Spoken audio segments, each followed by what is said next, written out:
Berapa banyak aku buat sebulan jual makeup? Slowly lah. Sebab dia modal dia 600. Kau kena bayar. Dapat produk okay. 600 produk. So jual-jual kau akan dapat 1,200 macam tu contoh. Paling banyak aku kena buat apa sebulan? Makeup. Aku daripada agent sampailah aku naik jadi stokis modal 6,000. Lepas tu aku ada tim aku besar. Semua bawa. Masalahnya time tu kawan-kawan aku yang belajar Afrika, diorang mesti tak boleh nak. Diorang PKP, tak boleh nak pergi sana. Okay. So diorang kena stay setahun kejap. Tak ada kerja. Tak ada kerja, diorang join aku semua.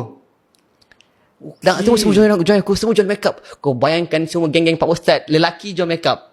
Ya Bro, kita orang first dekat dalam Malaysia sale.